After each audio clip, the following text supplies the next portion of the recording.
اور ایک اور ایونٹ حال ہی میں ہوئی تھی دبئی میں، جو کہ ناس ڈیلی کی ایونٹ ہوتی ہے. تو جدھر جا کے جس سے ملے وہ کہ جی میرے 100 ملین فالوور ہیں، میرے 50 ملین فالوور ہیں، میں $50 ملین سال کا بناتا ہوں. دیکھنے میں جو چڈا پہن کے پھر رہا ہوتا ہے کہ یار یہ کیسا 50 ملین والا بندہ ہے. ابھی ڈینس اوپر آیا ہوا تھا. ڈینس ہم میں سے جتنے لوگ سال میں پیسے بناتے ہیں وہ ایک ہفتے میں بنا لیتا ہے. British East India company Hindustan مسالے لینے آئی تھی، مسالوں کا ٹریڈ کرتی تھی. تو میں یہ سمجھتا ہوں کہ ہمارا ملک خواہ مخواہ کا غریب ہے. جب تک آپ لوگوں کو سانس، کھانا، پانی، شادی، سلیپ اور ان کو سیکیورٹی نہیں دیں گے، وہ اپنے سیلف ایکچولائزیشن کی طرف، اپنی کریٹیوٹی کی طرف جا ہی نہیں سکتے. اقبال نے کہا کہ جب میں ویسٹ میں جاتا ہوں تو مجھے مسلمان نظر نہیں آتے، اسلام نظر آتا ہے، اور جب میں ایسٹ میں واپس آ جاتا ہوں تو مسلمان تو نظر آتے ہیں، اسلام نظر نہیں آتا. آج اس کمرے میں بیٹھے ہوئے کتنے لوگ ایسے ہیں، ذرا ہاتھ اٹھا کے بتائیں، جو 1 لاکھ روپے سے کم کماتے ہیں؟ آدھے لوگ اٹھائیں ہیں. آپ سب خواہ مخواہ میں کم پیسے کماتے ہیں، کوئی ریزن نہیں ہے. آپ کی جیب میں موبائل موجود ہے، انٹرنیٹ موجود ہے، یوٹیوب موجود ہے، اور آپ پھر بھی اگر کم پیسے بناتے ہیں تو آپ اپنے ساتھ ظلم کرتے ہیں. نعیم سکندر صاحب آج سے 7 سال پہلے ایک کمرے میں رہتے تھے. کہنے لگے میں کنڈل پہ کتابیں بنا کے بیچتا ہوں. انہوں نے اس پہ کام کیا، مزید کام کیا، مزید کام کیا. 7 سال کے بعد ابھی انہوں نے ایک بلڈنگ خریدی ہے، 100 کروڑ کی ایک بلڈنگ ہے.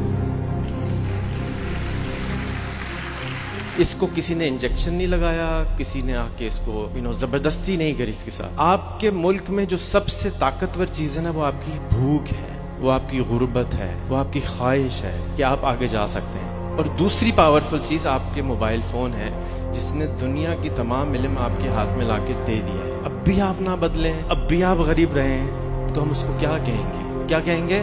خامہ خائی کے غریب پاکستان، کشکول لے کے پھرنے والا پاکستان. ہمارے ایک دوست ہیں عثمان شختائی، انہوں نے کیلکولیٹ کیا کہ اگر ہر پاکستانی فائیور پہ جا کے ایک دن میں صرف $5 روز کا کما لے تو 118 دن میں سارا قرضہ ختم ہو جائے. کیوں ہمارے پولیٹیشنز کھڑے ہو کے تنویر نانڈا کو نہیں کھڑے کرتے جو کہ کروڑوں روپے کمانا سکھاتے ہیں سال کا؟ کیوں قاسم کو کھڑا نہیں کرتے کہ جو کہ لوگوں کی زندگیاں بدلنے کے لیے ان کو گائیڈنس دیتے ہیں؟ کیوں شاہد جویا سے نہیں کہتے کہ فیکٹریاں لگوانے میں ہماری مدد کرو؟ کیا مدد چاہیے؟ صرف یوٹیوب پہ جا کے لکھنا ہے میں فیکٹری کیسے لگاؤں. کب تک بھکاری رہیں گے ہم؟ میں اپنے ملک کو بھکاری نہیں دیکھنا چاہتا. آپ چاہتے ہیں؟ آپ نے خود آگے آ کے وہ چینج بننا ہے. اگر رکشے والے کو سولوشن معلوم ہے تو اس کا مطلب ہے آپ کو بھی معلوم ہے. آپ کس چیز کی شرم آتی ہے کہ آپ ویڈیو بنا کے انٹرنیٹ میں نہیں ڈال سکتے؟ ہم نے خود اپنے آپ کو روکا ہے کہ میں چینج نہیں کروں گا. پھپھو کیا کہیں گی، خالہ کیا کہیں گے، دوست کیا کہیں گے، اس کے چکر میں اپنے ملک کا بیڑا غرق کر کے رکھ دیا.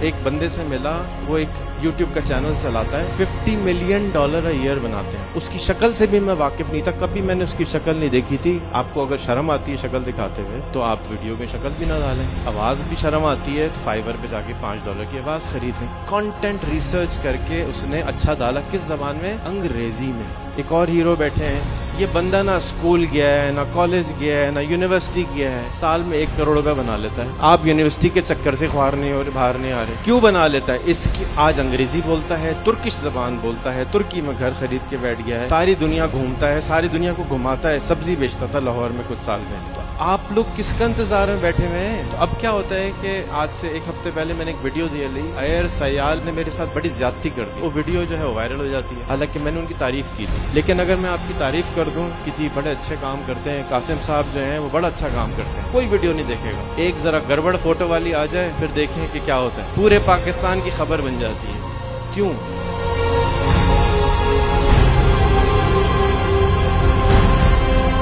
میں ٹریول بہت شوقین ہوں کرنے کا. 5 ملکوں میں رہ چکا ہوں، 85 کنٹریز گھوم چکا ہوں، رہ چکا ہوں، بہت سارا ٹائم گزارا ہے. تو ایک دفعہ میں جب بھی گوروں سے ملک میں جاتا تھا تو ساتھ جو ہے وہ ٹباسکو کی بوتل لے کے جانی پڑتی تھی، کیونکہ کھانے میں مرچیں ہی نہیں ہوتی تھی، کھایا نہیں جاتا تھا. یار بغیر مرچ کے کیسے کھانا کھاتے؟ تو ایک دفعہ میرا ایک گوری دوست گھر پہ آ کے ٹھہری ہوئی تھی، تو امی نے پوچھا تم لوگ مرچیں کیوں نہیں کھاتے؟ تو اس نے ایک سمپل سا جواب دیا. آپ گیس کر سکتے ہیں؟ کبھی کسی نے کھلائی نہیں، کبھی کسی نے بتایا ہی نہیں کہ یہ مسالے بھی کوئی چیز ہوتے ہیں. British East India company Hindustan مسالے لینے آئی تھی.